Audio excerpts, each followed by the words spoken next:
ụmụ ibe ekene m ụnụ asị m ka m kpọgodo egwu ọcha ka e were egwu ọcha wee mepe ụbọchị na anyị nwawo ndị ndozi ọdịnala Igbo a na-egbu ya na-efe ụlọ efe na ntị.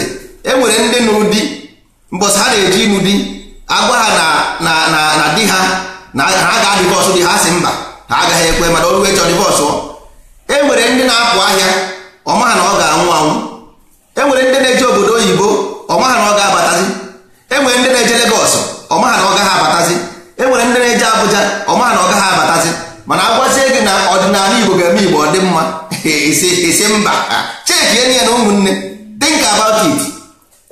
echi bụ, mana anyị ma ihe echi ga-abụ, maka echi bụ n'ọtata ka a na-eme echi eme, a na-eme echi eme. Gọọmenti abụrụ anything, anyị na-agwa ụdị ya because ịmara ihe gọọmenti bụ, but we know what is government.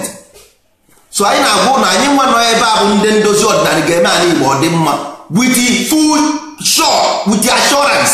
Anaghị ekwu ya ọbụrụ ọnụ, ịghọtago, anaghị ekwu ya ọbụrụ ọnụ. Onye ịma na ụnụ na-aga na Google, nsogbu adịghị egoro ka anyị butuo dị okwu ebutuo. Anyị ga-ekene ego elu, kene ana, kene orie, kene afọ, kene nkwọ, kene ikwu na ibe, kene ndị ọkpụ na ndị egere, kene ndị mbụ.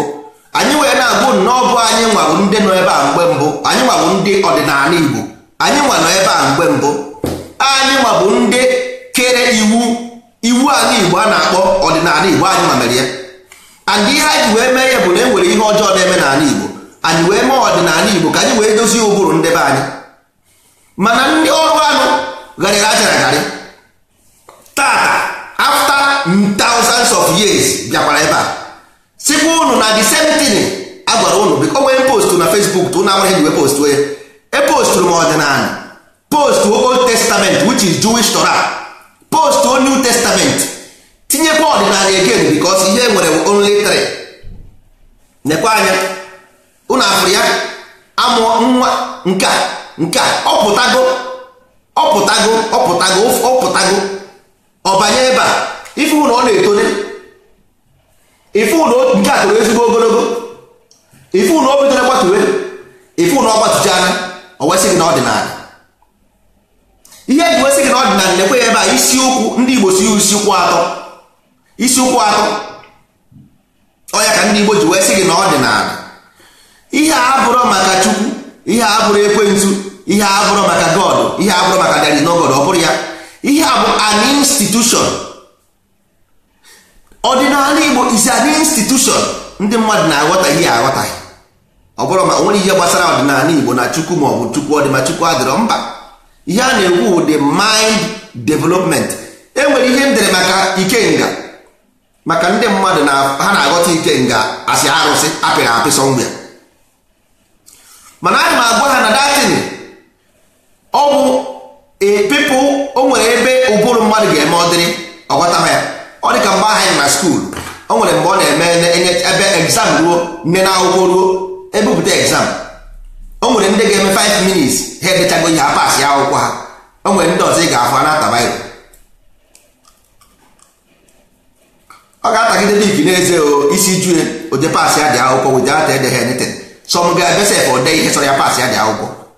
Ọjụ ọzọ onwe why na ife anyị ji wee mesịa ihe in 5 minutes nya wee menwu ihe in 1 hour. Ọjụbụ onwe ya jụ ọ dị senti na-eme taa nka na-agwa ndị be anyị destin, ọ na-adịa ka everybody ofu, mana ị gara na klaasị na skuulu ka just in a simple manner na klaasị ebe ị na-aga skuulu, o nwere ndị na-ede ihe in 5 minutes pasị akwụkwọ ha. Why na onye ọbụla edeghị in 5 minutes? Why na onye ọbụla edeghị in 5 minutes? Ọ bụrụ na ọ dị easy ịkara ide ya in 5 minutes pasị akwụkwọ Okeke si wee pasị akwụkwọ ya, mba. Mana tụdo onye ọbụla ga-agbapụtazi everybody have become a teacher because na enwere Facebook, because na enwere Facebook onye ọbụla abụzie teacher. A na-agwụ n'ọdịnala Igbo ụnụ na-afụ abụrụ datin ụnụ na-ekwu ihe ahụ mind development. Datin ị na-ekwu ọ bụrụ for mind development, that means o nwere uru ọba ihe ọbụla na-abụrụ because man was born. Ọ bụrụ na ịgụọ datin ndere ịgụọ ihe ahụ datin ndere na data ikenga, jee gụọ ya, ịgụsịa ya ịghọtara ya, ịjụ ese akọwara gị. Gụọ ihe ahụ ndere na ikenga ahụ ịfụ na man is animal, is leading by spirit, ịghọtago. So ọwụzi mgbe inweta ị ga-afụ na the person, the man and the animal nọ ebe ahụ. So but you are the observer, you are observing to educate the animal, but no, you are being reared by animal instead of you observing to educate the animal. That's why Africa adịrọ mma. Ọ bụrụ because of no nwee na-eme ihe na-agwa ụnụ, because of we don't have ordinary to put these things into practice. Ọ bụrụ sọ ndị Igbo, the whole Africa, this thing na-eme ndị Africa affect very well. Ọnụ kata ofu onye ga-esi ebe o si gara village ndị mmadụ gbusie everybody. This is animal. Ihe a bụ anụmanụ, ihe a bụ anụmanụ ka a na-akpọ ya anụmanụ na-ebi. This is an animal life because the absence of ordinary is the problem of this thing. Let me tell you something. Enwere ihe mma agụrụ na ebe a ihe mere ndị Igbo ji wee sị na March bụ New Year. Na-ege ntị ọfụma, gee ntị ọfụma, because akwụkwọ ndozi ọdịnala a na-apụta, akwụkwọ ndozi ọdịnala a ga-abụ the highest thing mere ndị Igbo n'ụwa. The highest thing mere ndị Igbo n'ụwa bụ akwụkwọ ndozi ọdịnala. Ị ga-afụ na life is difficult and the same time easy. Life is difficult at the same time easy. Nwanne m udo dịrị gị. Ọnwa Maachị bụ ọnwa ofufe cross over. Ka m hụ na ebe ndị Christianity na ndị Jewish si wee weta the information. Now ọnwa ofufe ahụ March March something together itinye ihe iti bridge to cross over. Ndị Igbo si ọnwa ofufe. That means itetego n'ụra you have become awakened of man consciousness and awakening of consciousness. If you have crossed from the other side, you cross go ya bụ ọnwa ofufe March. Now ọnwụ na cross go anya gị emepego iwurugo mmadụ inwere consciousness, you have become a human being. Number 2 ka m na-ekwu ihe ahụ. Then number 3 ipugo omenala ipuo n'omenala. Ọnwụ na mgbe ahụ cross from the other side pụta this side inwego anya ifubago ụzọ. Number 3 bụzi ipugo omenala. Oya ka ndị Igbo na ndị Jewish na Levi. This thing enwere ihe ọ bụ. This is normal nature principle ka a na-follow. Then ọnwụ na ịgasị ofufe ahụ na anya ga-emepele ịghọtago anya ga-emepele ịbazie na ipugo omenala ome ahụ iburu narị ka na-akpọ Levi ya ka nwa bekee na-akpọ mayor. Oya mayor ịghọtago. Then ọnwụ na ịgasị ya disi mayor anụnwa disi ipuru omenala ya ịba na afọ nye ka ndị Igbo na-asị opi ewi April ka ha na-akpọ ya n'ime tropali fallopian tube. This is the same thing sperm na-eme. This is the same thing anwụ na-eme. All the same thing, journey of sperm. That is why nwa bekee ji wee tinye January, because January bụ the father, February bụ the mother. Ebe ahụ ka a na-eme Valentine's Day na February because not represent the mother. Then March uruzie mgbe a cross over o pụrụ omenala ome ahụ o pụrụ nwa ahụ ọ mụrụ. So that's why ndị Igbo ji wee were nwa ahụ as March first month, nwa ahụ ọ mụrụ first month, mana nwa bekee were as third month because atom bụ 3 principle ka ha nwere. Na 4 ahụ ụzọ Igbo, 4 bụ Igbo. The identity of Igbo si from 4, number 4 ọ ihe Jewish na-akpọ Judah. All Judah ihe united the 12 tribes of Israel. 12 tribes bụ John sperm na-aga 12 cm ka ọ na-aga. Na-ege ntị because na-akọwa ihe akọwa because this thing dị written n'ọdịnala ama ndị ndozi ọdịnala written. Ajọsọ m na-akọwa in a brief. Number 1 bụ n'ofego ọ gafetego, that is March. Ihe ahụ based on cosmic law. Ijekwe na aga m ya na equinox ọnya bụ ikenga. Ị ga-afụ ikenga, ị ga-afụ ya isi no one side, ihu ya no one side. That means ihe ndị Egypt na-akpọ series. This is law of nature. O nwere onye nwe ya. So he needed to interpret this thing in a way that people may understand. Mana anyị ma bidoro the game. We started the game, that's why we know it. You got that? So mgbe anyị cross a na-akpọ equinox, mana ndị be most of them ha ghọtara this thing na-akpọ equinox. Ọ ya mere nji akọwa ya n'Igbo otu a ka ndị be ghọta ya. Equinox will the bridge between mmụọ na mmadụ. How human being mgbe aha spam bara n'ime afọ. You got go man bụ onye nyụrụ the spam nyunye n'ime nke nwaanyị ọkwa ya. Then man will January, the journey has begun. That is January, the journey has begun. Then February will be feminine principle. Ebe ahụ ọ gara n'ime otere nwaanyị ahụ. Then March is mgbe spam ahụ na that ovario meet spam ahụ abazie n'ime ebe ahụ. O bidokwa the second journey, that is Moses number 4. Onye ọbụzi Igbo because Igbo mkpa ọ Igbo chie ya to ịgba okirikiri ịgba ndụ. So to run something ọ Igbo pụtara Igbo mkpa to run something. So Igbo number 4 ọ ya ka ndị Jewish na-akpọ Judah. Ịghọtago? So onye nwa bụ June, nye nwa bụkwa June ahụ ị na-anụkwa June. So this is about cosmic. about the same thing spam na-eme. Then m ga-agwazi the reason why eji wee mee this iwu. I will tell you, ọ bụ na nkwụsị ya this thing mma ebidokwa na ihe mere eji wee nwee iwu a. Then this for anụ a na-ekwu okwu ya eze mmụọ, ọya bụ eze mmụọ, because mgbe anyị pụrụ omenala inwego nsogbu, ịpụgo omenala inwego nsogbu, because you have been imego abandon the spiritual self, face the physical self, because na enwego anya. Now anya gị na control zi your mmụọ, so mmụọ ga-adịgo suppress go mmụọ gị, inwego problem. That is how this evil begin to exist. Then ndị Israel wee sị na Moses abịago, mana ndị Igbo si na eze mmụọ bụ onye wetara iwu wee nye anyị. Iwu aha bụ ọdịnala Igbo, ọnya wụ nọmba 5. mana Israel si kpọrọ ya na Moses, mana anyị nwa bụ eze mmụọ ka anyị kpọrọ ya, ọ bụ eze mmụọ ka ọ bụ, because eze mmụọ Moses bụ gịnị? Mmụọ isi onye isi eze mmụọ, ọ bụrụ ya bụ Moses ụna na nkwa Igbo ebe a. Mmụọ isi onye bụ isi mmụọ, Moses bụ isi mmụọ. Ebe Igbo bụ eze mmụọ. Kedu ihe dị iche na destin? Ebe ụnụ na-agba eje, kedu ihe dị iche na ihe na-agba? Kedu ebe ụnụ na-agba eje? Ihe nna gị kere ekedebe ịhapụ eje gbara ebe ọzọ. Nna gị kwuru Moses ndị Israel si ọ Passover, Igbo si ọ ofufe. Ka ihe dị iche na Passover na ofufe? Igbo biko, kedu ihe dị iche na Passover na ofufe? Kedu ihe dị ịgafe ịcross bridge? Ọ bụ ya bụ Passover ndị Juu na-eme. Kedu mgbe ha na-eme ọnwụ na March? Ọnwụ 10th of March. Kedu ndị bụ Juda ọwụ 4th, ọ bụ 4 times 10 mkpụrụ aka ise, ọ bụ ya bụ 10, ọ bụ ya bụ iwu Moses, 10 commandment, 10 times 4 bụ ya bụ 40 years. This is ihe bụ Igbo language ka a na-ekwu okwe. Ha mere interpret in their own level to educate their people. So ọnwụ na eze mmụọ bịara na ọpịewi to rescue ọpịewi, that is proper the fallopian tube ahụ, ọ ya bụ ebe ahụ Moses nọ na desert. Ọ bụ mgbe ahụ spam nọ na proper the fallopian, na-echezi mgbe the ovule ga-apụta ka ọ banye n'ime the ovule, the akwa na-echezi ka akwa ahụ pụta ka ọ baa n'ime, because o si ebe ahụ pụta ọnwụọ. Spam ahụ si na opi ahụ ọ nọpụta, na ọpị egwu ahụ ọ nọpụta ọnwụọ. So na ọpị egwu ahụ ọ nọpụta, ọ na-echezi ka akwa ahụ pụta ha na ozugbo ma ọ kpụrụ n'ime dị.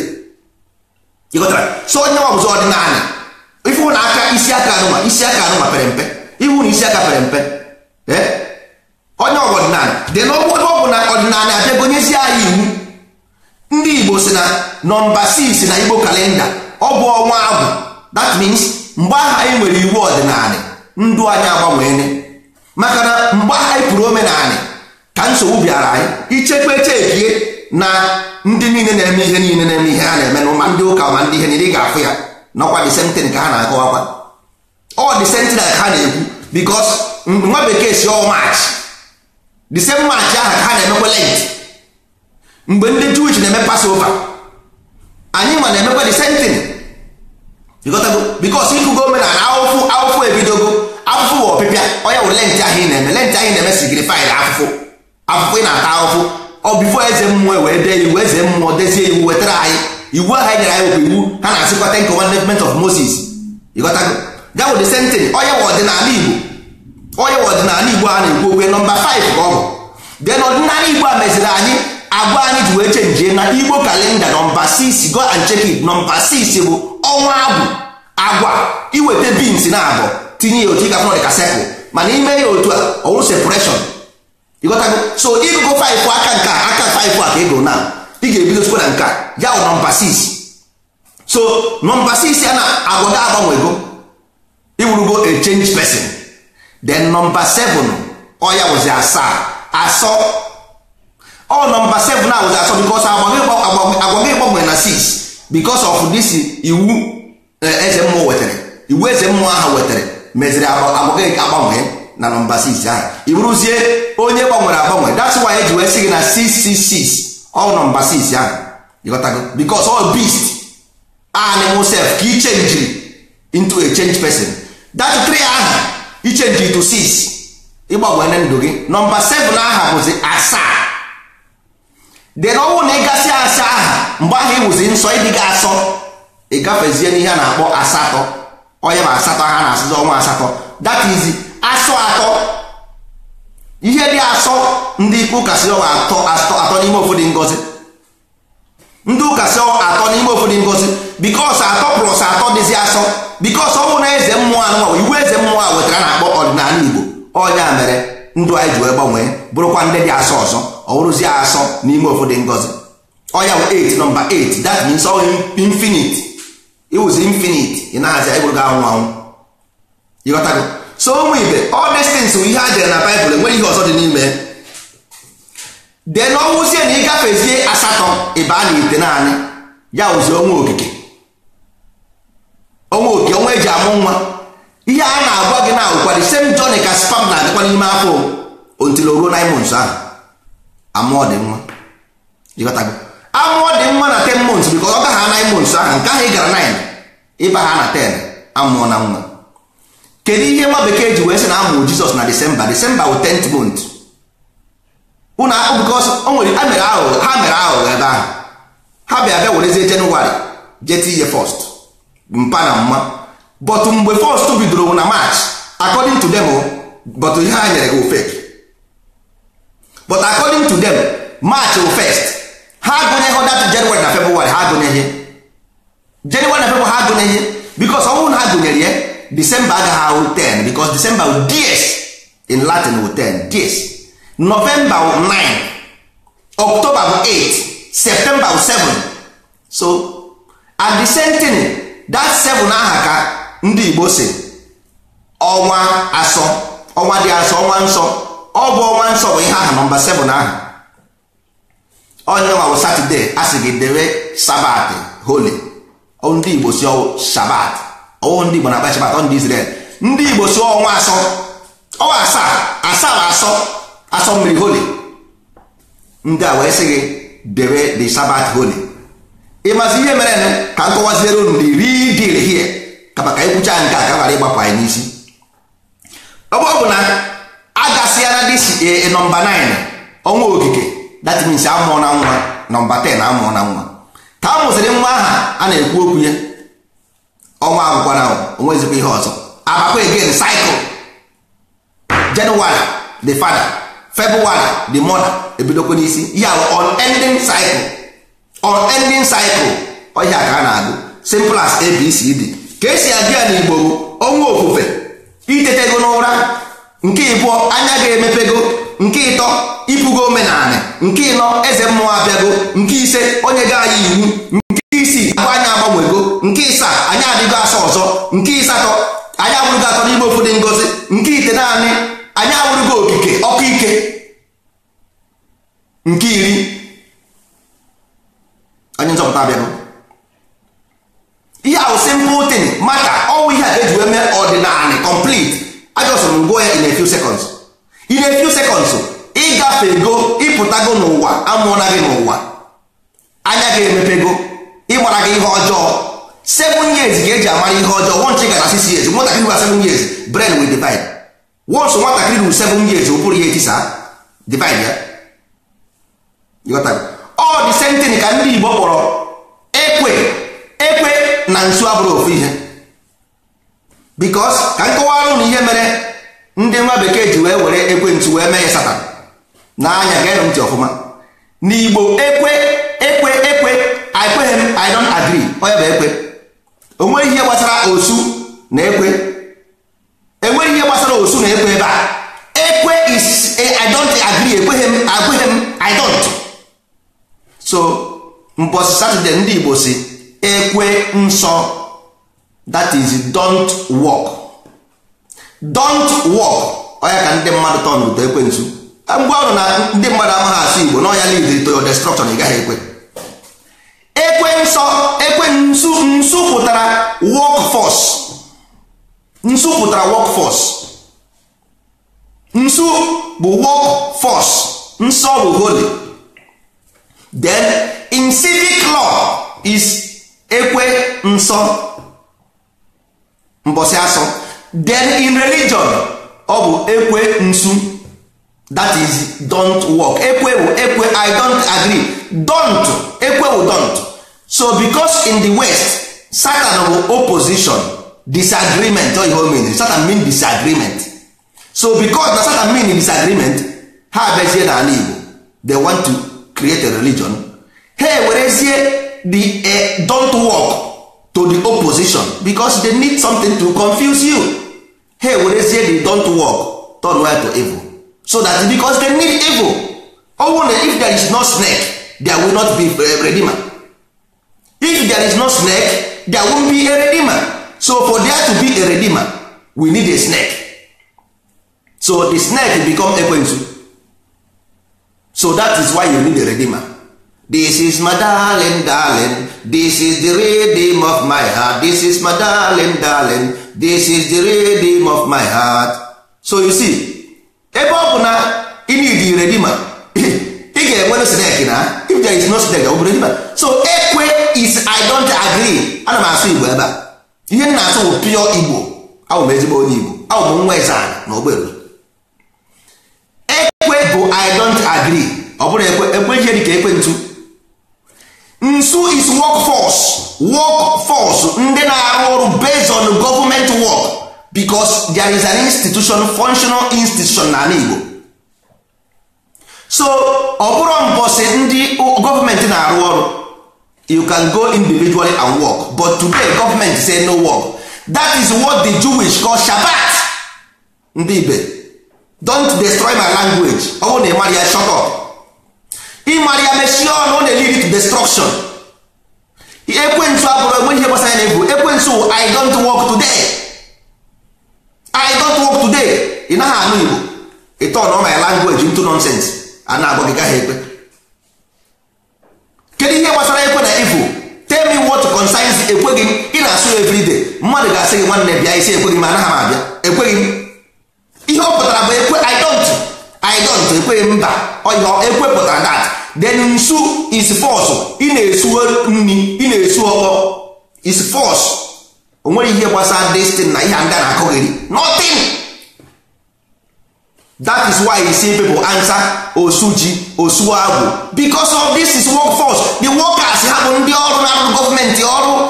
Nothing to do with this nonsense. All nonsense ka ndị a na-akọghịrị. People who don't know history, they don't have this information to give you. That is why those ordinary we need a book. That's why we don't come here, because anyị na-ahazi akwụkwọ a ga-eji wee zụọ ụmụazị anyị. How can you train people in this nonsense fake illusion and fake information? How can you train people in this fake information without a future? How? Mmadụ pụta ọsị ekwensu. If you go to Igbo land, you will see people answering osuji, osuagwu, osu. So ask, jụọ ha kedu ihe osuagwu na osuji this thing. They will not tell you how many of. This is people who work, because in ancient days we have ordinary as institution. Inside this ordinary we have religious part, which is omenani, which is the civil. Then I enwezikwe nke ndị believers. You got to go. So all through this level ka all this language nwere ihe a na-arụ. So ndị osuagwu a o nwere ndị uji, ndị na-akpọ eze eji. Enwere ndị na-afụ maka agwụ because of this character, beast of animal self, animal nature of human being. There are people who care for these things. Enwere ndị ọgwụ aka ọrụ otu esi nwe local government today. People work in local government. Mgbe nwa bekee bịa by, he said that this land have a perfect institution based on ụmụnna. We have these things before. So nwa bekee abazie create a new system 1900. They created a new system 1900. That is not mine. Ọ bụrụ nke m. 1900 institution is not mine. Ọ bụrụ nke m ka ọ bụ. I don't know it. I know my own. Ordinary gene. Go to science, they will tell you about genetic transmutation. Go to every science, ị ga-afụ na enwere genetic movement, that every information is in your gene. Go and do your own research. Yeah. So nna agwa unu, anyị ihe mere we did not escape because we don't get it perfect then. Anyị enwetara ya perfect, that's why we are back here. So o nwere ndị na-anọta ha sị, there are some people who did not come back. Ha mega absorb to space. Ọ bụrụ na ị mara ebe mmadụ na-eje ma mmadụ nwụọ, jụọ onwe gị kedu ebe spam millions of spam na-aba n'afọ nwaanyị, only one na-aba na aba nwa nwoke, ebe the other ones na. What happened to the other spams? Ebe one bara n'ime afọ, kedu ebe ndị ọzọ nọ? All of them vanish. We are absorbed to space. Mgbe ọkụ ịgbara electricity, this electricity is burning carbon, is burning atom. So why na atom ahụ anaghị agwụ agwụ? Why it never finish? Because another one enter from space. So space is full of energy. Mana ahụrụ ahụ ị na-anyụ electricity, do you know that ahụrụ is electricity? Agwara m na emechaa ihe a ga-eme n'ala Igbo unu ga-agbata waịpụ kpata.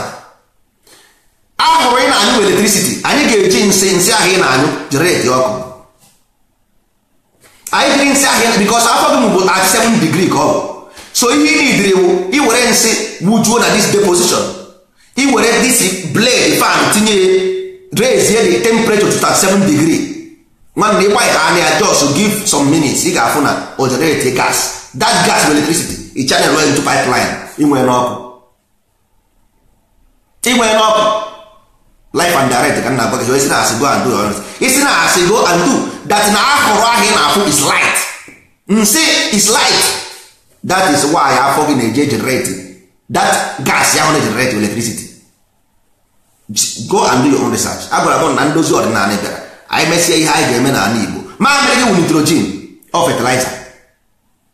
Mamịrị gị wụ nitrogen is fertilizer, so you don't need to go far to get anything. Everything is around you. Ihe na-enweghị bụ structure. Based on ihe a ngwọrọ unu ọ dị 12 ebe a. Nwa bekee bido na number 11 wee bụrụ na-aga. Number 11 ahụ ọ ya bụkwa ndị Igbo na-akpọ ọnwa ajaana. Number 12 bụ ọnwa ede ajaana, nwunye ajaana. Onye na ụzụ na-akpụ nwa. Ụzụ na-akpụ nwa.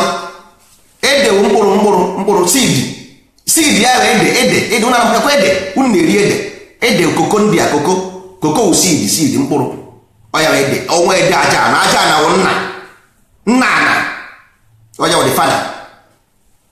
Onye maka a na-ekwu okwu ụmụ ibe. Then ọnwa na-ebido na March because all March bụ the equinox, the place mgbe ahụ amụbara n'ime ha. Ifu na equinox bụ ihe ahụ. Making love is equinox. Then mgbe ahụ sperm a ga-apụzi pịam ya bụrụ ikenga apụọna. Ya ka na-asị ikenga ya ikenga ọ na-atị na ikenga nwanne. Ikenga ịma ị na-aga ije mgbe ahụ ị na-aga ije you are weaving ihe na-akpọ weave. Ị na-aga ije otu a ka esi akwa akwa mgbe ị na-akwa akwa ọkwa ihe aka ọ na-eme cha cha cha cha cha cha cha cha. So ị na-eweave ya. So the weaving iweave onye wute ahụ wee pịa iweave onye ikenga amapụzie pịa gabazie njem. So ọ na March ka njem ahụ bidoro. Ịghọtago anwụ na-eme the same thing, sperm na-eme the same thing. Then we have to institute that in life, physical life, because n'ime afọ nwa n'ime akpa nwa the body nwere ihe na bacteria. This bacteria is fighting to kill the sperm. Bacteria na fight ka o gbuo the sperm. At the end of the day bacteria will kill so many sperm, but only the strong one ga cross and only the strong one ga-eru. O nwere ebe nwere valve n'ime akpa nwa, valve very tiny valve, so only the strongest sperm ga-agafe that valve. You got that? So this information dị na ndozi ọdịnala ka ị ga-esi wee ga this valve n'ime akpa nwa ka ọ dị n'ime ka ọ dị n'iro. So here there is a beast. Here in life there is a beast. Aga m agwa ọkwụ nnụ na enwere ebe eji egbusie ndị mmadụ na village na Enugu steeti ka ọ na Kogi. So ị chọrọ ịma na enwere beast ọzọ? Do you want to know how the beast work? Ị na-anaghị afụ na nwa bekee gara na Iraq kurisi obodo. Do you want to know na enwere beast? So in the womb there is bacteria na-echọ ka o gbuo the sperm. Yes, go and do your own research. Bacteria na-achọ igbu the sperm, ọ chọrọ ka the sperm nwere destination ya. No, but the sperm siri ọnwụ. O nwere mgbe ọ na-emeruo sef sperm hide ya. Sperm go and do your own research. Sperm hide ya n'ime afọ nwaanyị hide ya. Na-eche the enemy, na-atagete the sperm nke the bacteria. Bacteria mee ka ọ mee mistake ozugbo ọ pụọ ọsọ fim. O nwere ebe ọ ga-eme orukwe friji dị ebe ahụ. Ọba ebe ahụ jeje nọdụ. Because ọ nwụrụ ọba ahụ gara friji ahụ ọnwụọ. Ya na-akpọ ya ọpị ewu trop the fallopian tube. O ji ebe ahụ ọ ga-anọzi na wọchịzi mgbe dị egg ya apụta. Egg ya mpụta ha n'ozugbo. Inwete speed oge ji amapụta ya makpụrụ ya ozugbo pịa.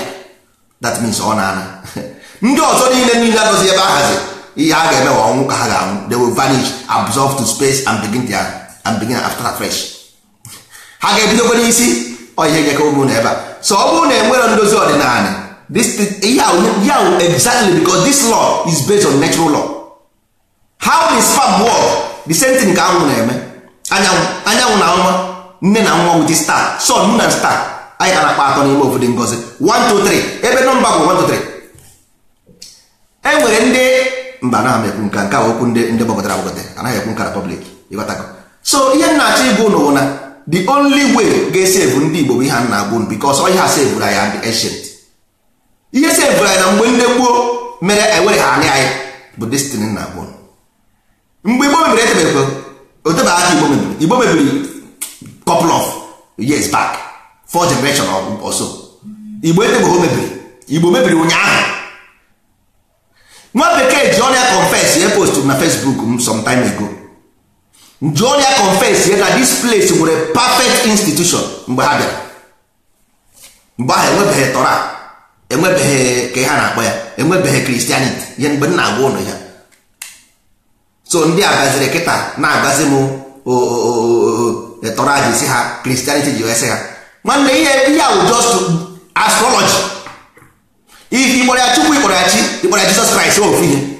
Ha niile bụ ofu, ma ịkpọrọ Jesus, ma ịkpọrọ Chukwu, ma ịkpọrọ Yahweh, is the same thing. Ihe a na-ekwu about cosmic. So ọ bụrụ na ị mara create ya, you si n'ụzọ pụọ. If you don't know how these things work, jee nọdụ anị. Sit down, nọdụ anị. Ka ndị ma ya mee. Ọ na Nigeria ka ị ga-eme ije ifu onye gụrụ onye mere injinia, ọ na-arụ na Ministry of Aviation. Kasị ma ọ na-arụ na doctor, ibu doctor wụ Ministry of Engineer. Doctor, Ministry of Engineer. Ma ifu injinia ọ na-arụ na ọrụ nọọsụ. Ka ihe gbasara nọọsụ na injinia. Ọ sọ na Afrịka kwụrụ ihe a na-eme.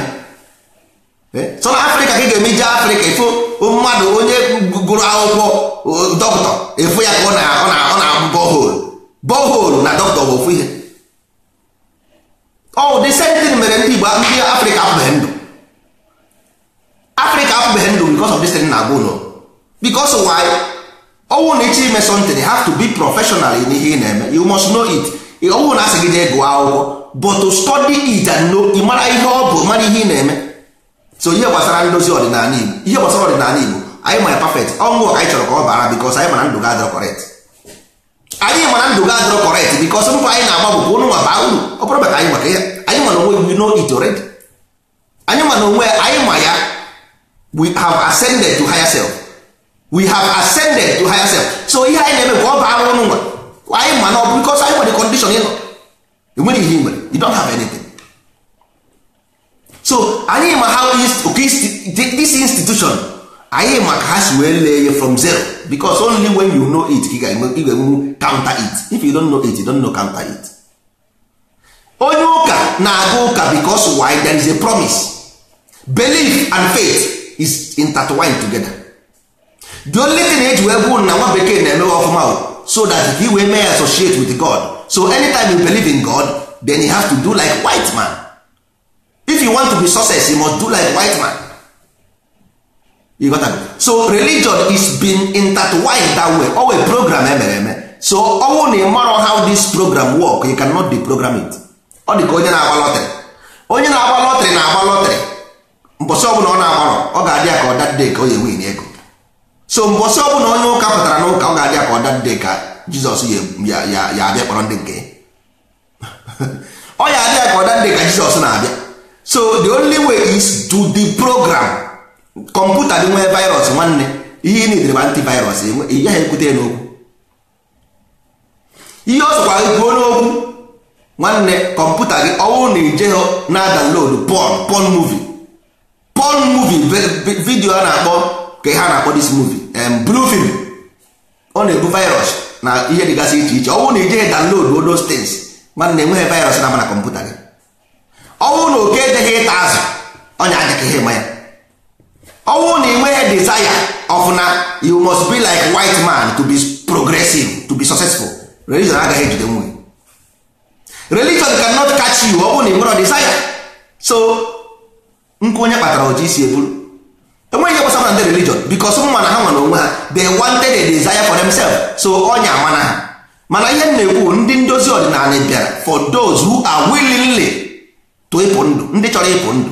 Ọ bụrụ na everybody chọrọ ịpụ ndụ n'ụwa. Enwere ndị dissatisfied with the way of their life.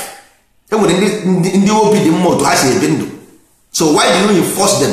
You don't have any right, because the choice they make, all choice ha make, they make all choice ha make choice on their own. So ọ bụrụ na onye mmadụ pụtara ụwa sị na ya chọrọ ịgba Mercedes Benz, ị ga-asị ya agba na ya. Ọ chọrọ ịnya Mercedes nwanne, so this Mercedes is his choice. Onye chọrọ ịnụ onye anya mpịa, ị ga-asị ya anụ na ya. Onye chọrọ ịnụ onye ukwu nji, ị ga-asị ya anụ na ya. Mba na ọ chọrọ ịnụ onye ukwu nji, ọ ga-anụ onye ukwu nji. Ịghọtago? So that is the game. Mana ndozi ọdịnala bịara ka anyị gwa ụnụ na life is awakening. Anyị etetego n'ụra. Once you have eye, all the pains of the body is from the eye. Nwanne ọ bụrụ na ị nwere anya, ị gaghị afụ ihe ọjọọ a na-eme ndị Igbo. You cannot see it. Ọ bụrụ na ị nwere anya, ị gaghị anwe ọpịpịa. Enwere anya, enwere ọpịpịa. Ọ bụrụ na enwere anya, enwere ọpịpịa. Ọkwa na enweghị anya, there will not be absolute wisdom. Because anya is the symbol of wisdom. Because all from the eye you create, you send a new information to your soul and say, my soul, I want to change this. And your soul is with you always. Because you say, onye kwe chi ya ekwe. Because mmụọ gị so ga-aga eji wee sị onye kwe chi ya ekwe. Once the eye conclude, the mind is following. And once the road a sị na ụzọ dị warawara, ihe abụrụ ka bụ ihe ụmụ na-eji unu n'ọrụ. A sị na ama m na ụzọ dị warawara, aga m na-eso ya warawara, ọnụ ụzọ enyi bụ ihe abụrụ ka ụmụ ibe. Ihe mere bụ na you have been confused. Na trọpa ebe ahụ spam si aga, the way the journey of the spam n'ime afọ nwaanyị, o wee tiny hole. But spam keep focus, ọ na-achọ the egg. Sperm is looking for the egg to enter.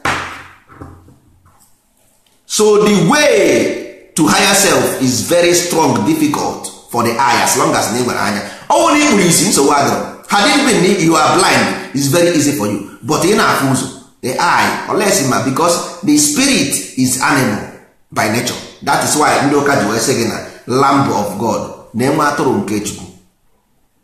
Ịghọtago?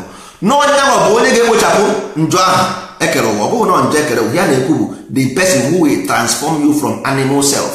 Nwere ihe dịka sin, but that yeah, just a religious philosophy to code the word so that ha ga-ama those who have the ability to ascend, so they will pick them one by one and initiate them into occult so that they will begin to develop science. This is how science begins to develop. Because ọnwụ na ime ya otu, how do you know ndị nkịtị? Ọnwụ na idebere azụ, how do you know a criminal? You can only know a criminal by ịkwụ ọnya ọbịa ọnya ama ya. Simple as ABCD. Ọ dị na every religion, ọ dị na every religion nwere ọ wee trap to set. So mgbe ọbụla ịfụrụ onwe gị na that place,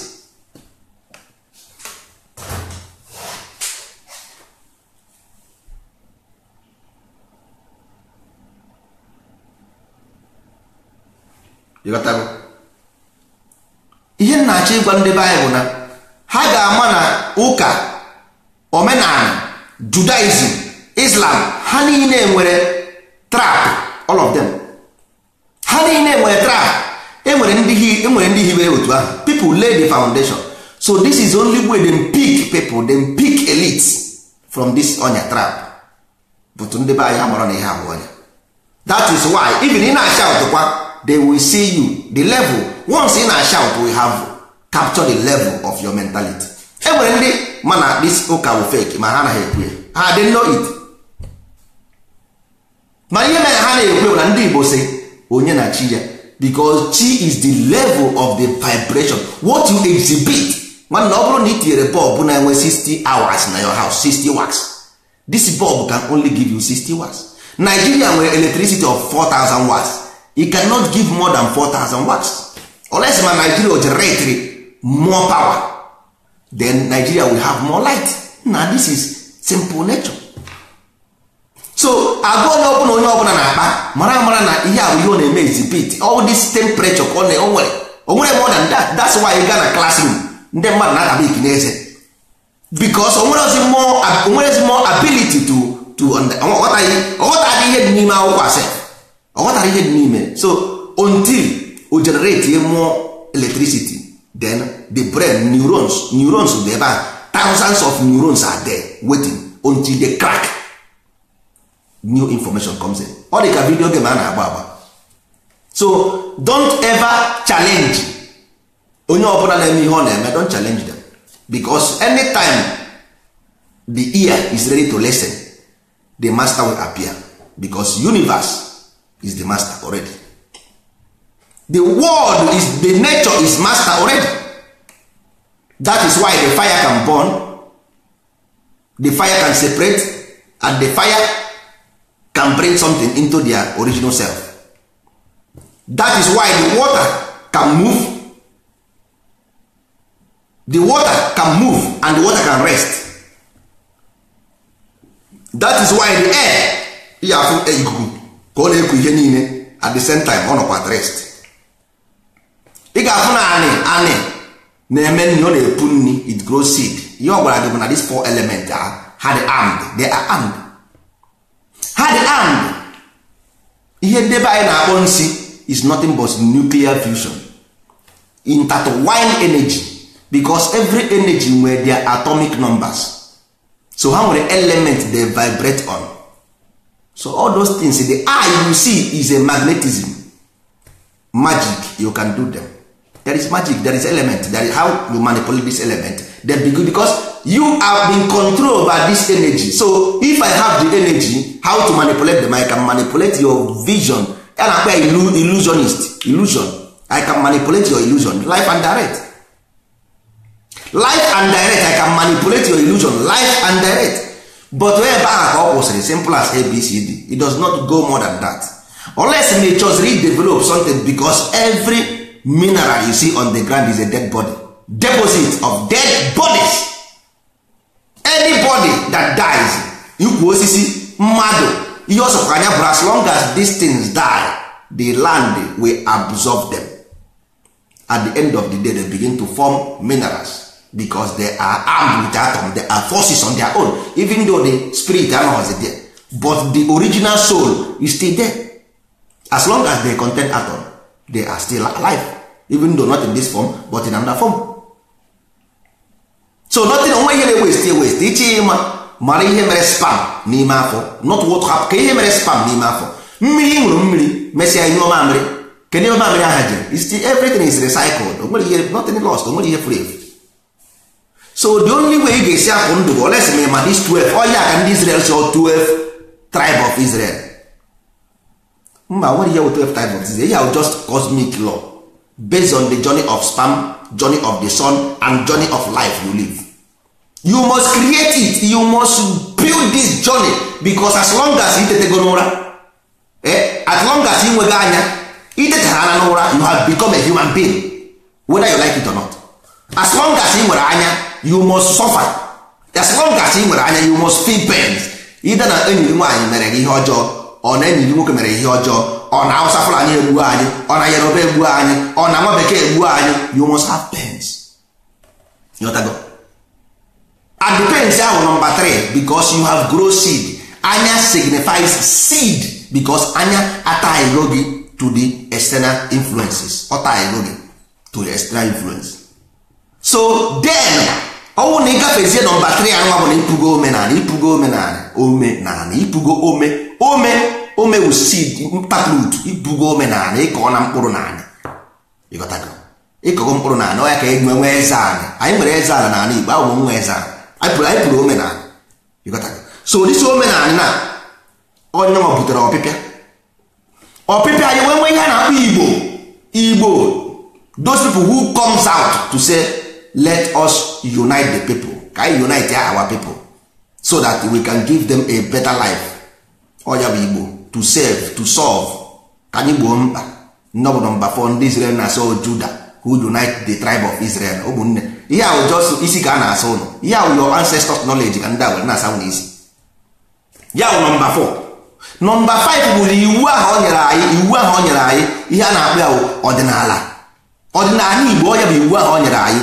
This thing na-agwa ụlọ, ọ dị 127 pages in a book. Mmadụ na-ekwu ya otu opempe, ọ dị 127 pages of a book. Ọ ihe this thing na-agwa gị in few minutes. then number 6 wụ as long as na enyego anyị iwu ahụ then animal self anyị gbanwego the beans adịgo from there. Beans nọ bụ otu a before because nke ahụ 5 nke ahụ 5 all two separate beans, then we turn the beans this way ọrụzie circle. You got that?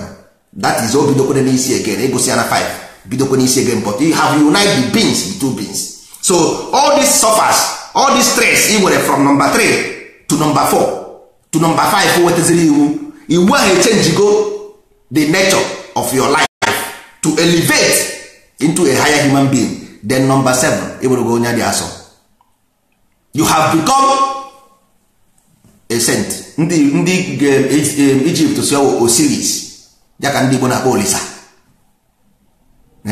ọ ya ka ndị nwa bekee na-akpọ Joseph, ndị Israel na-akpọ ya Moses ka ọ gịnị ka a na-akpọ ya ebe ahụ.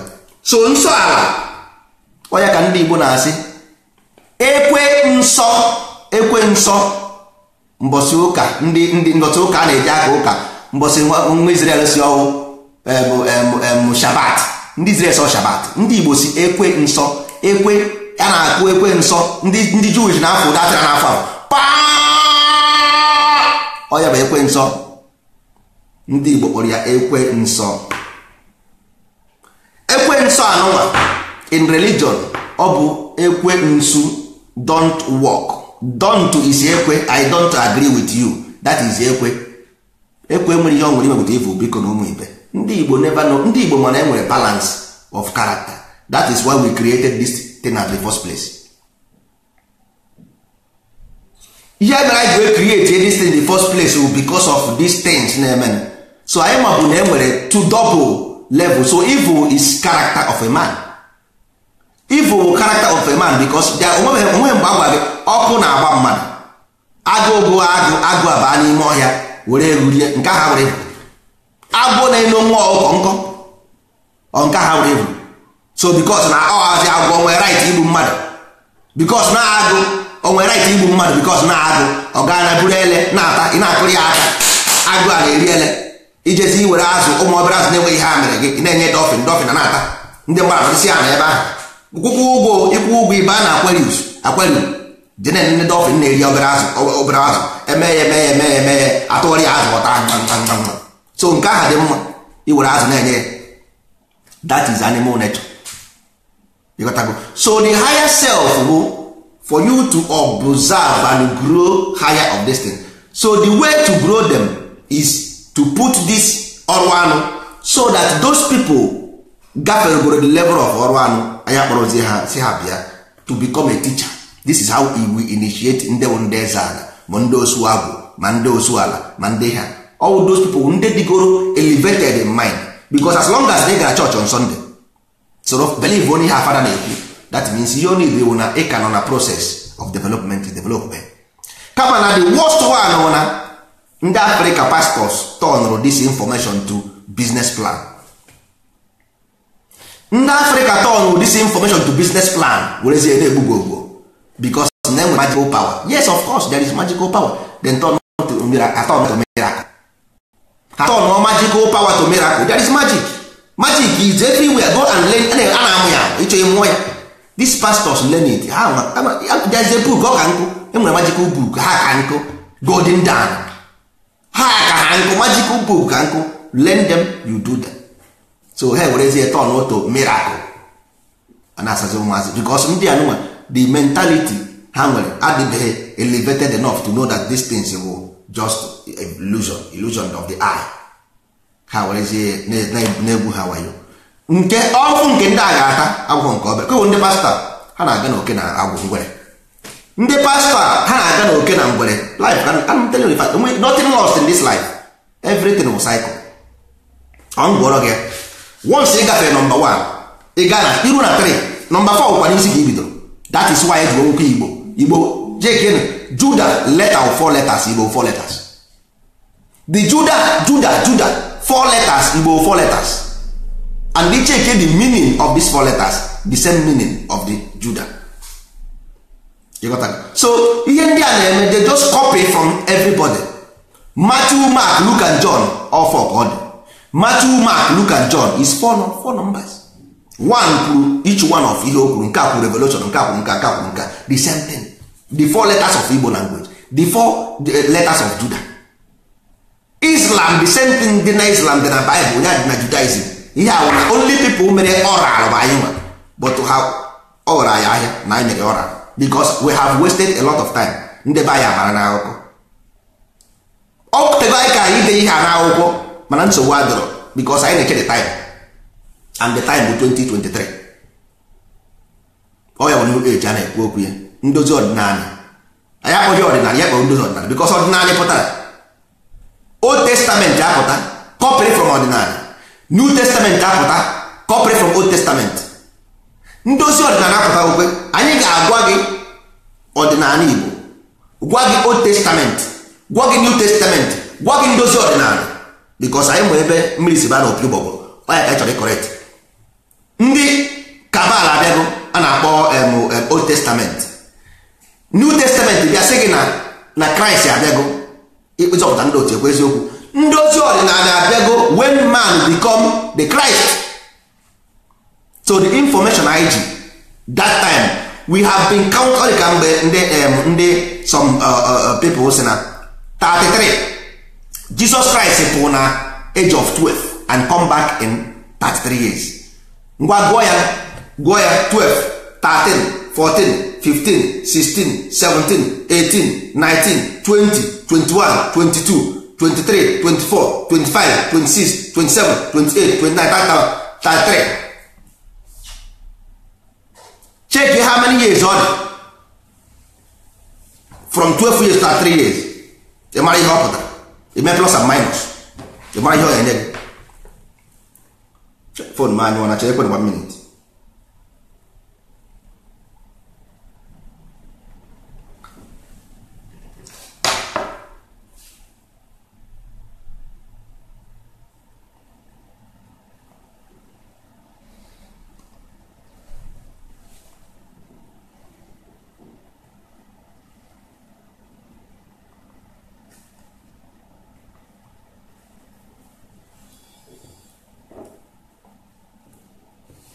So ụmụ ibe ihe m na-akọwara ụlọ, so ọ bụrụ na ichekie from 12 years to 33 years Jesus Christ pụrụ bịa gụọ the whole year ahụ ọ na-anọghị ya 3 plus 3 ụkwa 6 o 3 plus 3 ụkwa 6 o.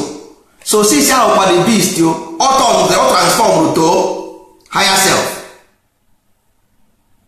ọ transform to higher self.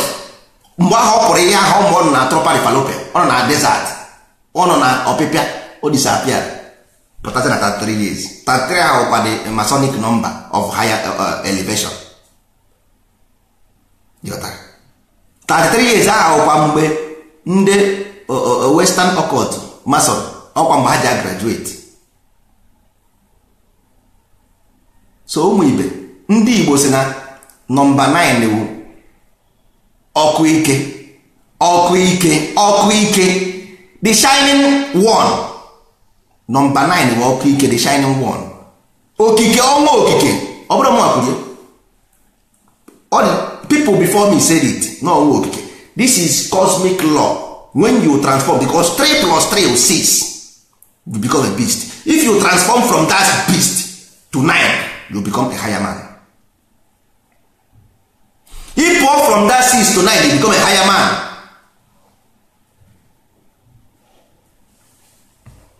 That is simple as ABCD. And you can transform yourself because even if you watch your television, believe that means anything can change you.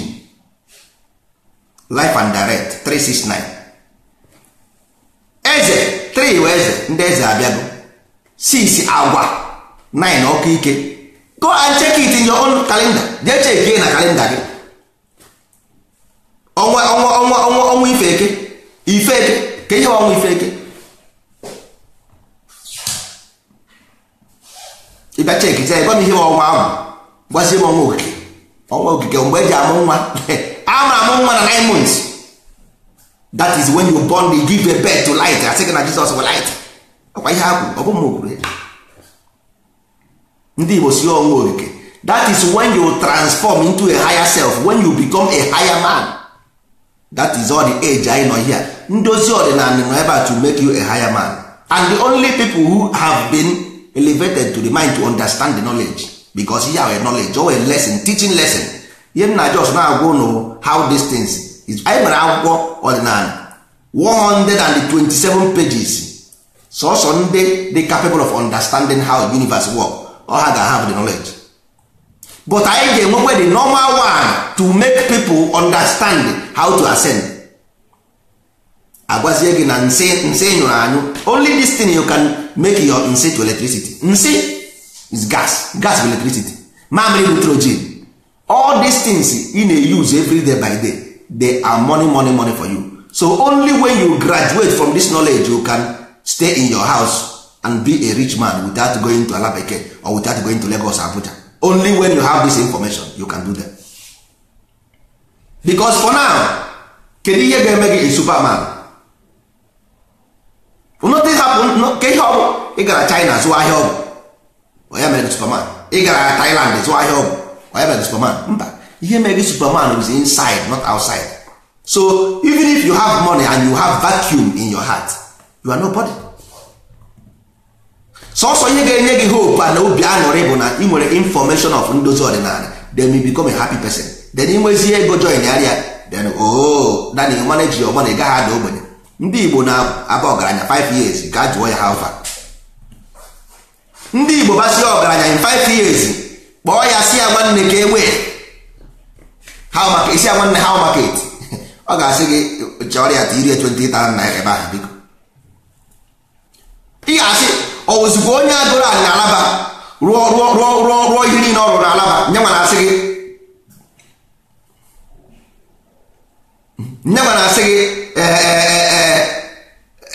chọrọ ya 1,000 naira. Okwu onye arụrụ ụlọ na Abuja in 5 years time ọ sịghị nwanne a ma-achọbisa nje obodo oyibo. Isi anyị akụrụ ụlọ ka ihe na-eme, ọ sị gị na nwanne afọ onye akọrọ na ibe na ọ dị ka village a nna last time nọ nye ma since a nna village ahụ bata o nwezi ihe na-eme na-aga aga. Isi this man don't know commerce, ọ mara ihe commerce, ọ mara ihe demand and supply, ọ na-azụ ahịa. Ọ mara ihe demand and supply, ọ mara na before you make business you must have a consumer plan, ọ mara. But ọ ga-apụta ọ sị gị nọ ndị village na-eme na since yesterday ọ na-arụ nrụ na nrụ ọ na-arụ bụ ebe a na-etinye a na-akụ ya osi n'unenu gaa si na nke a mee na-akụgheri. At the end of the day o nwere ike hypertension, high blood pressure, ihe ọ na-eche chegide o cheta high blood pressure egbuo ya ọnwụ.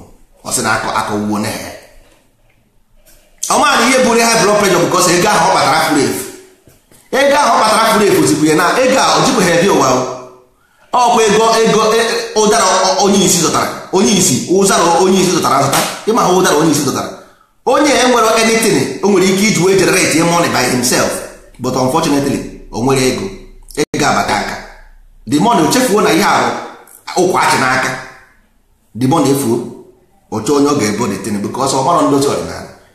Ọnwụ na ọma ndozi ọdịnala o kwesịrị ịma na ihe anyị bịara to give you a guideline for you to guide yourself to your own destination, not to our own destination, to your own destination. So ihe a na-agwa gị bụ na ndụ gị the same way scientifically journey of sperm, the same way journey of sperm, because ị na-egwu mmiri.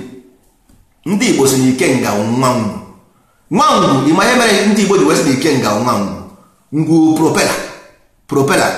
propela bụ ihe eji egwu ala na-atị na agbaka n'ọtụ ndị ọnwa bekee na-eji eme arụmetụrụ a na-eji egwu ala. Ọ ị na-egwu mmiri, so your hand become a propeller. Ị na-aga ije ka isi aga ije, ị na-aga ije ụta so propeller. So ihe uwe propeller, you am ngwa na-emove the life forward. So ọwụ na enwere compass because ndozi ọdịnala bụ manual compass. Ọwụ na enwere compass enwere destination because plane ọ bụla compass ya furu efu ọ na-echeke inwe accident n'elu. Plane ọ bụla compass ya furu efu jeke inwe accident. So ihe na-eme ndị Igbo ọ bụrụ sudden, ọ bụrụ surprise. So ọ bụrụ about somebody is doing something from somewhere. No, nwere ọ bụrụ ọ bụrụ ya ihe mee bụ na enye nwere compass to drive this plane. You got to go. So mmadụ agaghị amụsị nwatakịrị onwere guideline don't become animal. That simple as ABCD. So ọwụ na ndị Igbo ga-ekwe ha use because ama na majority of ndị Igbo amụrụ ha n'ụka. You got to go. Hapụ the wrong side of ụka, deceive and deceit. That mind kpọtere gị n'ụka the first place. Were the same mind ma accept ndozi ọdịnala, your life will become a new thing. Actually, if you want to worship God, nobody is stopping you from worshiping God. Ya na agwa how to worship this your God in truth and honesty. Ọ ya na-ekwu maka ọ bụrụ about to stop worshiping, or how to worship the God in truth and honesty.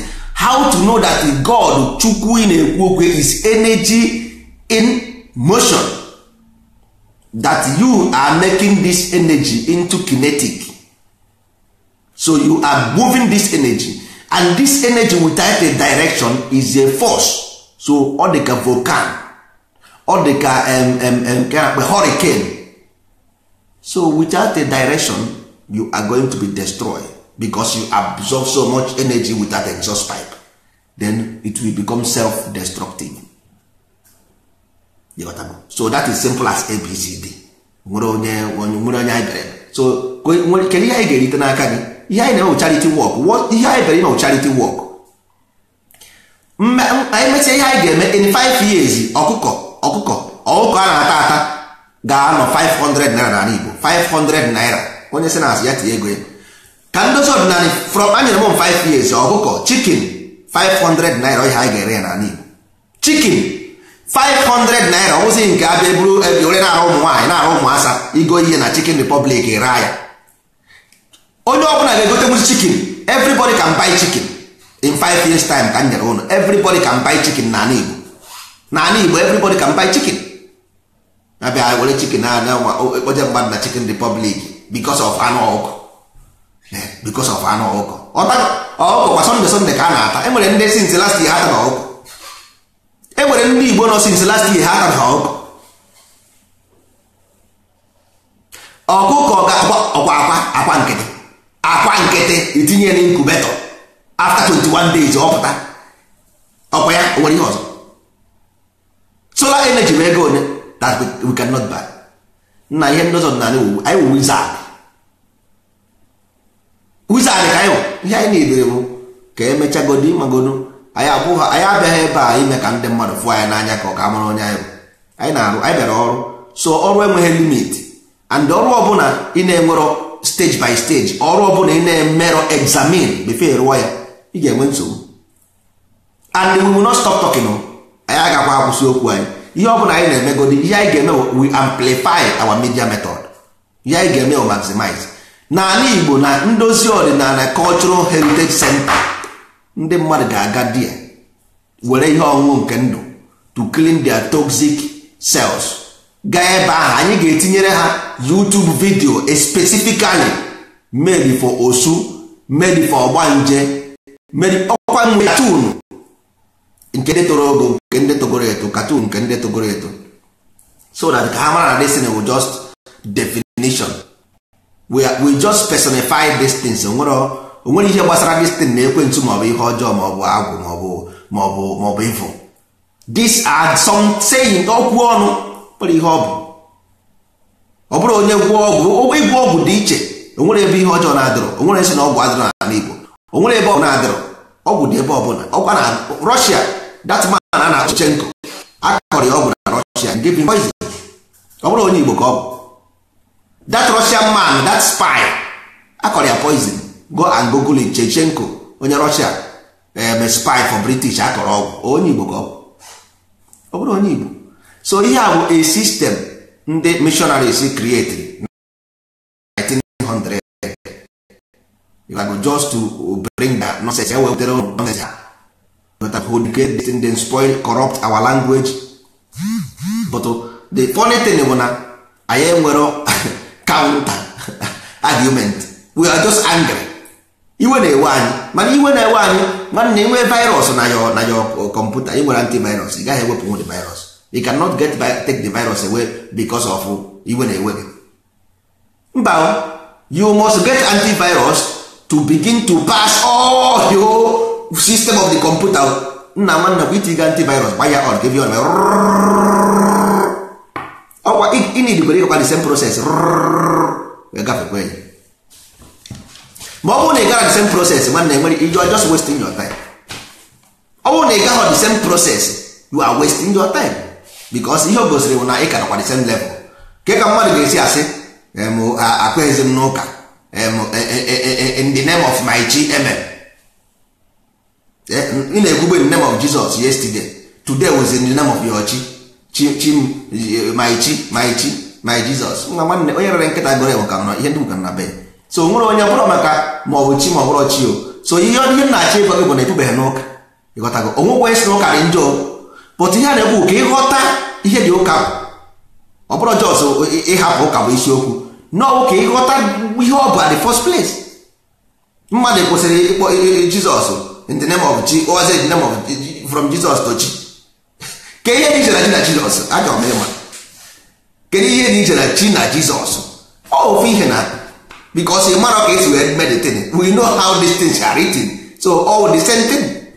Ịkpọrọ Chukwu ịkpọrọ God ofu ihe, ịkpọrọ Chi ịkpọrọ Jizọs ofu ihe.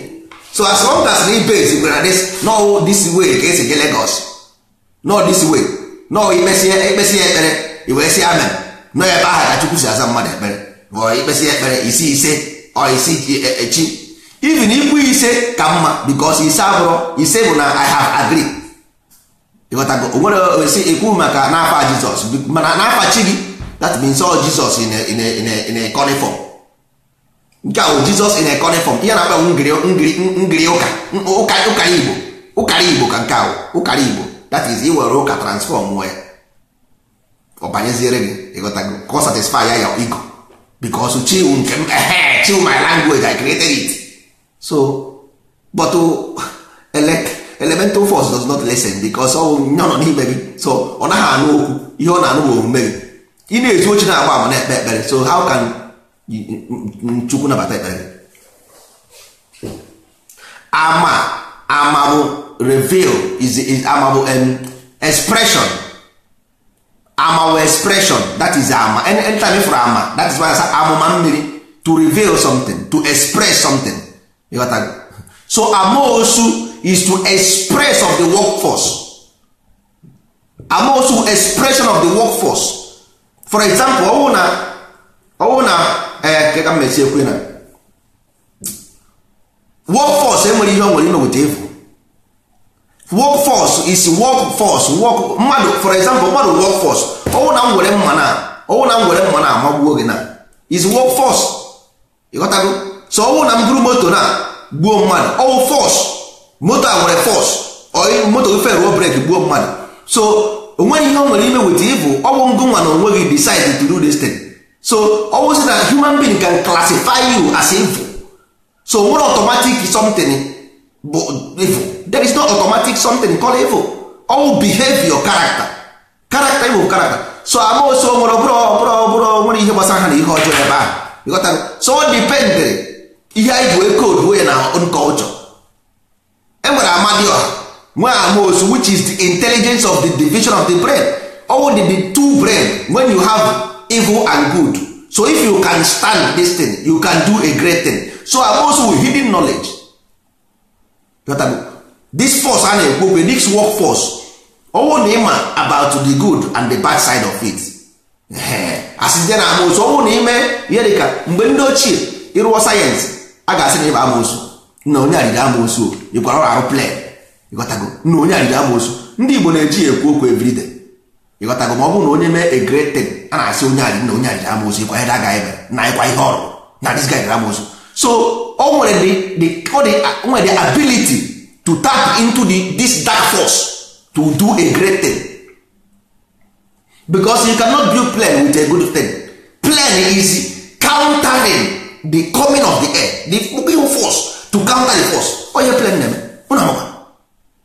Plane na counter force. Oh, you want to that no.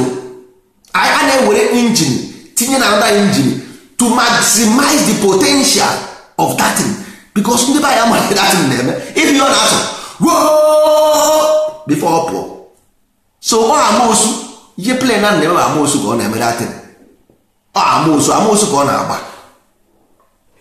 na-agba amoosu ọ ihe ọ na-eme mana ị na-abalị ya n'ime ị na-aba goro plen ebe a site nna anya na waịn ajọ nke ihe ị ga-aṅụ esinye gị waịn ịnọkwa n'ime amoosu enye gị waịn ị na-aṅụ ịṅụsịa ịra ahụ ọ bụrụ oge nọ na Lagos mụtara Mohammed airport Abuja Lagos irituo ịpụzi na vileji ọ na-esi ọ na-ata amoosu chefuo na ịbara amoosu wee si Amerịka wee na vileji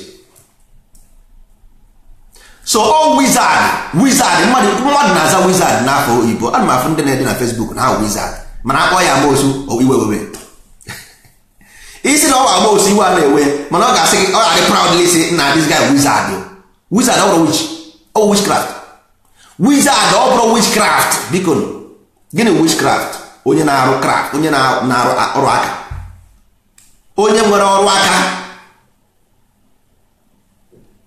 nka na ụzụ witchcraft ihe mere gwara ndị be anyị amarọ Igbo language nwa bekee wee nwee ike penetrate anyị 1900 because ihe mere bụ na the problem bụ the first one to start with bụ na anyị amarọ na this kwa was created by a German 1895 problem bụ na anyị amarọ na this kwa language anyị ji awa anya was created by a German 1895 so most of this Igbo anyị na-asụ now anyị amarọ the meaning ịghọtago all the meaning nwa bekee nyere anyị ka anyị ma chefuo na nsibidi nọ there all ihe na-agwa ụlọ interpretation of the nsibidi and this artifact and bụrụkwa na mụnwa na onwe m am the family mụnwa etin from family Ezara ọ bụrụ all my father ka o ruru n'aka iburu ọfa ana Igbo afọ ndị Ezara ka m na-ekwu ọgwụkwa ha nke ndị nkịtị ịghọtago so I know this thing from ordinary my gene I mara way from my bloodline or my lineage ka ọ bụ ịghọtara so I can interpret these artifacts ịghọtara so my problem abụghị ndị na-atọ ọchị ma ndị na-aka nju because this thing is culture the problem bụ the interpretation of the culture which is onye na chie mana mụnwa na onwe I was trying to help them but I found out that na the capacity because onwe otu osi wepụta anyị si n'ụka wepụta anyị apụtago n'ụlọ ụka eche m ma ha pụtara n'ụlọ ụka na ọ bụ isi ha otogo then I cite them I understand that na isi ha etobe then I stay clear that's why ka na atụpụrụ ha again so ihe o gosiri bụ na I don't want to violate the same law we created because the same law is through this law we can know the capable one because once the ear is ready to hear the master will appear so this law you don't violate them that is why they abandon mmadụ this is the cosmic law of the universe mana ndị mmadụ anaghị ekwe once the ear is ready the master will appear you don't have to force them ihe anyị ji ekwu ihe anyị na-ekwu because we have something to offer we brought something because the land is already in destitute our land has been spoiled or may become this information or information a na-ekwu oral ear to ear but because of na unu from ụwa ọkụrụ ear to ear anụma o nwere ndị anyị ga reserve for the ear yes of course but these teachings we must put them in book because our children enwere future our children has no future because why unchekwa na answering Emeka ma Okeke mere ka onye Igbo no that is a sad story it's a pathetic story because it's a doctrine when you follow the doctrine then you brought onye Igbo that means in time everybody will be separated because ihe ha united have been separated that thing that unites us is separate go you can never agree with each other never because ihe mere anyị agree bụ this ọdịnala Igbo but ndị mmadụ chose go to CMNC go to Catholic go to Assemblies of God go to Muslim go to Catholic then there is no more Igbo always sad story mana ndị mmadụ chekwa na talking about culture we change it ọ gaghị change it the fuel is already the motor run out of fuel already ị na-asịgodi moto fuel na-adịghọ n'ime moto ma anaghị agbatị ike moto ma anaghị agbatị ike nwanne moto efu na ọpak na pak na fuel adịrị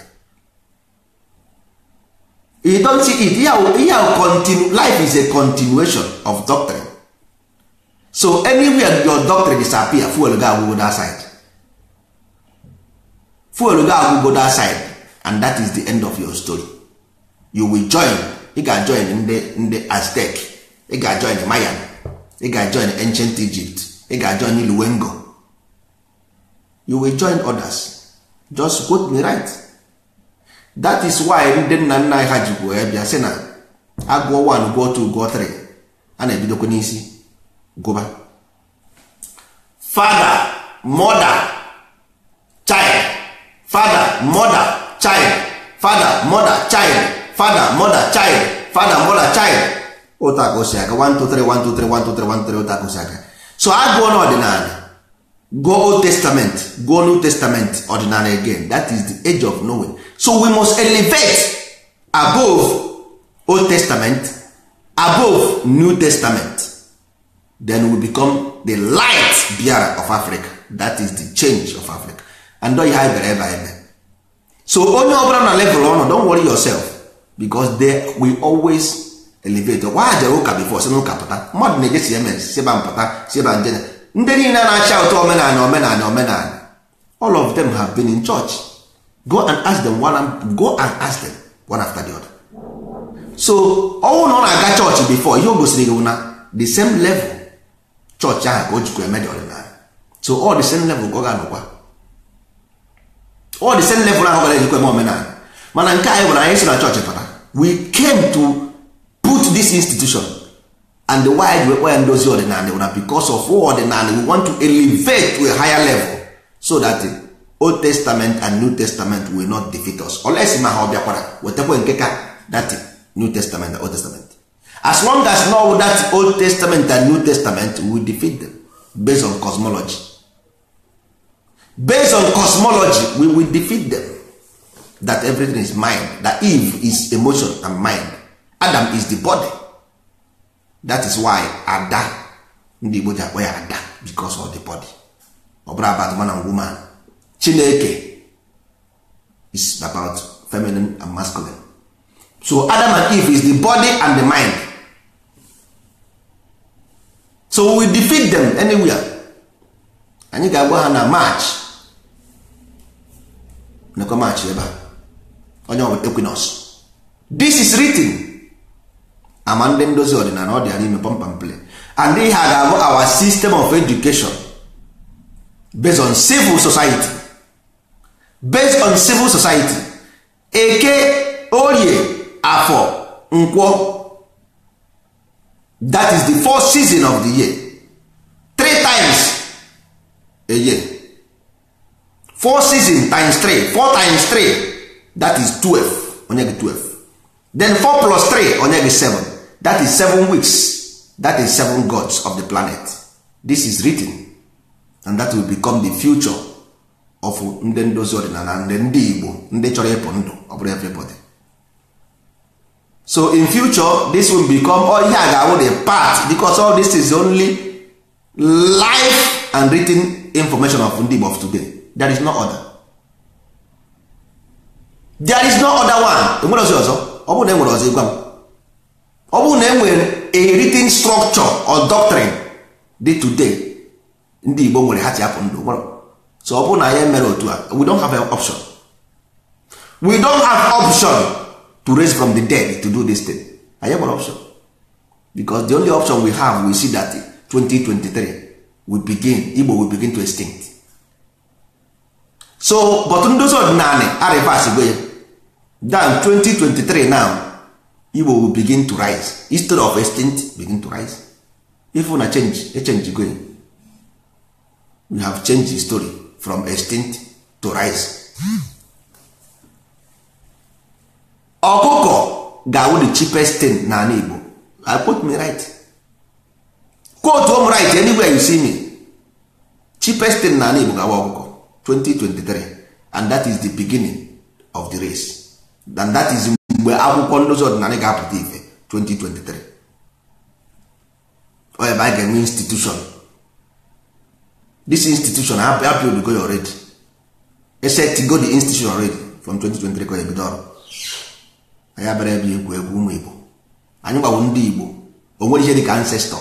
Ya bụ Igbo ka unu na-asụ. E nwere ndị ichie. Ihe nwere bụ ndị ichie nwere ancestor. Ancestor in English language. People who live before you.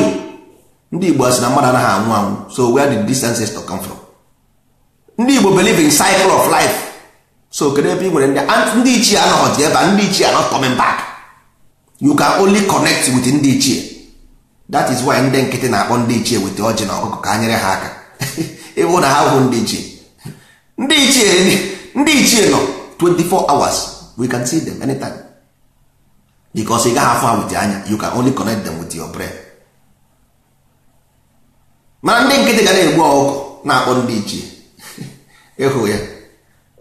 Ndị ichie anaghị abịazi ụwa, ihe mere ha ichie bụ na ha they have become light, they have absorbed, because of from light everything condenses. Hydrogen is number one element, is light. So all the temperature of the ebe ahụ ọ nọ, once ọ na-agbatu ọ na-echange, ọ na-agbatu ọ na-echange, ọ na-agbatu ọ na-echange. So all the fusion of the hydrogen create the helium. From otu ọ na-echange, ọ na-agbatu ọ na-echange. Ịba na plane gaa n'elu, ifu na ebe ahụ nọ minus 50 something degree. N'elu minus 50 something degree, ịgbatu ala ọ na-asị gị 30 something degree. Mana ị gaa n'elu ọ sị gị minus 50 something degree. So all this intertwined, the same way esi agwọ ọgwụ, the same way esi eme ọgwụ, the same way esi agwọ computer, everything is fusion to fuse something, then you get things out of nothing. Ọ bụrụ about taking the element from nature, it's about ihe ndozi ọdịnala bịara to help nature to build. We have made pledge with nature. That's why nature revealed this information to us. We don't just get it like that. You have a sacrifice to make. Sacrifice akwụkwọ nke igbe na ọkụ.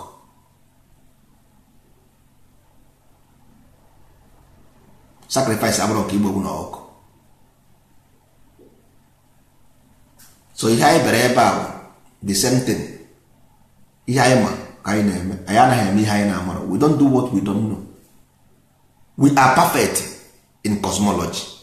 Ndị Igbo, they are good in astrology. Dimgba, ndị Igbo ji wee kpọọ ya ọzọ dimgba. Kedu ihe mere anyị ji kpọọ ụzọ dimgba? Ụzọ dimgba na ọzọ dimgba. Now because of the animal nature of man. So for you to elevate, you must follow the stars, the movement of the star. You must. For each of the institution will be based, because star na have a mistake, because they based on mathematics. Mathematics don't fail. So if your institution is based on mathematics, man, you cannot fail. Mars does not fail. 1 + 1 is equals to 3 because you must add the space. But if you go to school, I say 1 + 1 will 2. But if you count it based on cosmic, it's 3 because space must be always count. Because 12 + 5, which is the space.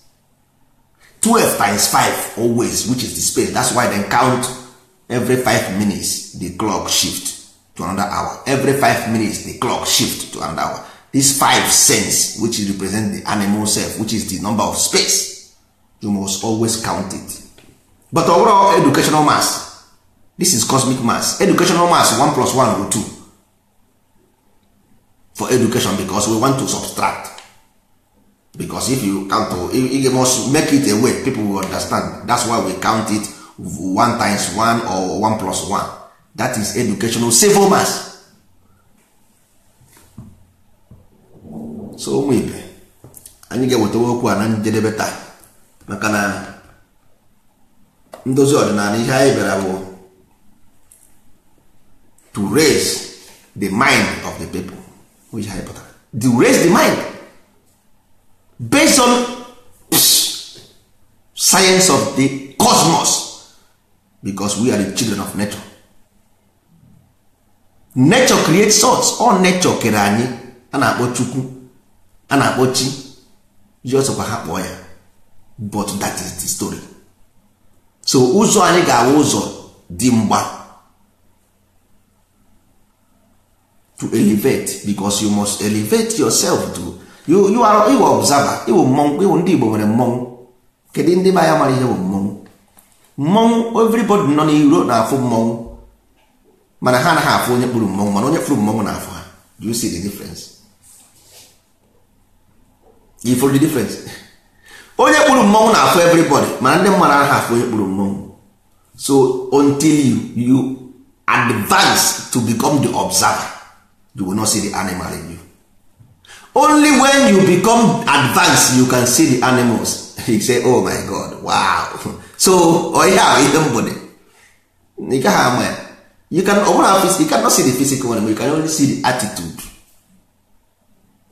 Every lower animal will higher animal. That is why we enwere nwa agụ iyi. Enwere nwa agụ iyi ma ha na-ewu the same family. Enwere busu nwa agụ ime ọhịa agụ owuru. Ma ha niile wụ the same busu. Enwere akpị nwa egbe. Ha niile wụ the same family. But you kwesịrị ịma why these things happen this way. You should know. So you cannot see the animal until you rise above and become observer. Then when you become the observer, then you can see the animal. Then mgbe ya afụzi mgbe ọ bụrụ na ụdị ihe a mezie n'ugwu Awụsa ọ na mee n'Enugwu egbuo mmadụ, you see, you know the reason why it will egbuo mmadụ. Mmadụ ga-eje were mma mmadụ pieces. Only then kịta ị gaghị aghọta nwunye, but we understand why these things happen. That is why anyị ji eme ihe anyị na-eme to prevent this thing from you, because ọ bụrụ na ya mere it will happen. Ọ bụrụ na ọsọ ndị Awụsa, everybody can do that. As long as you are in the level, nwere ike ha megide one day you will be forced to begin to do like that. Ha megide one day you begin to retaliate, say okay, they are doing this, we must retaliate. Iburu mma buru egbe pụọ. That is it. But all na anyị nwe ihe anyị ga-eme anyị mee before ha na-abịa dị safe, anyị afụgo ha, anyị prevent the killing. Yes, of course, because you have advanced enough to know how to prevent chaos. Yes, na nke bụ eziokwu. Enwere mgbe a na-anya moto na ala bekee na-anya moto ya fụcha kamera edobe na street, somewhere edocha kamera. Enwere different ways of putting camera. Enwere nke ị ga-eticha n'ukwu isi. Enwere ọ bụrụ na kamera some things na-agaghị ekwu ebe a. Enwere some place ị na-achọ ka mmadụ gaa, enwere ihe ị ga-etinye ebe ahụ, onye ahụ ga-adapụ eletrik achọkwa ya. Ihe na-ede solar energy, nwe onye ga-amadebe solar energy ahụ dị. Ndị alụ ha na ebe ahụ eletrik adọkpọ ha. Ha agaghị afụ retin. Chineji ha anụ na-agba ya, onye ọbụla anabadịla ha ụla. Mgbe ha ịnọzi n'ebe na lahụrụ ị ga-anụ ka ndị mmadụ na-eti ewu oye ewu oye ewu oye. Onye ọbụla gba nkịtị dọrie ya electromagnetism. So but ị ga-adị advanced enough to intercept. Ọ bụrụ na ọ bụrụ ya, at the end of the day you will end up like that. Buru mma ga na-egbu nwatakịrị nwaanyị dị ime.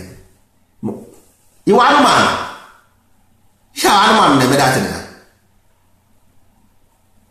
Mgbe ifu onye Awụsa dị ime, because na nwere onye Awụsa bịara village unu gbuo mmadụ, ifu nwaanyị Awụsa na-enwe ihe o mere gị na-eresu ya, iburu ya egbuo, sị na ndị Awụsa gburu mmadụ na village unu. Ka ihe onye a na-eresu ya nwere ime wute ndị gburu mmadụ. Ka ihe onye a na-ere ọrụ ya ọsụ nwere ime wute ndị gburu mmadụ, because na ọ bụ onye Awụsa. Ka onye egbuzie onye Igbo, onwe ebe egburu onye Igbo ọ bụ na afụrụ si gbuo. Because na enwere onye gburu onye Igbo, anyị zeba egbu everybody. Ọ bụ na ndị Igbo gbuo mmadụ na nna agụtụ na Ghana egbuo ha msị na mba onye Igbo, because na enwere onye Igbo gburu mmadụ na Ghana, ndị Ghana fụzie m ebe a gbuo. Onye gị na-achọ ịkọwara m na ihe ga ngwụ naanị m na-echọgụ datịrị na agaghị ekwe. Because until you begin to understand, because mind is unstable, you can change the mind. It's a na-eme because you big brothers, you na watch na Nigeria or big brothers and I watch now. Many people ebido behave be ka ndị agha na TV ahụ, they have start behaving that way. Many people, it's a program. Life is a program. So ndozi ọdịnala bere ebe a to change the nonsense program anyị nwere, tinye anyị program anyị ga-enwe the best society, because for now in Africa ọsọ ndozi ọdịnala nwere structure, hapụzie na ihe ndị ọzọ na-eme nke ahụ jọs ha na-agbatara eja onye mesi oje na Facebook tinye nonsense. Sọsọ anyị nwere practical step anyị na-eteki ịfụ na ụmụ anyị bara uru to a cultural means, because all culture with the life to cultivate the mind of the people. That's why we are here. Ụmụ ibe udo dịrị unu.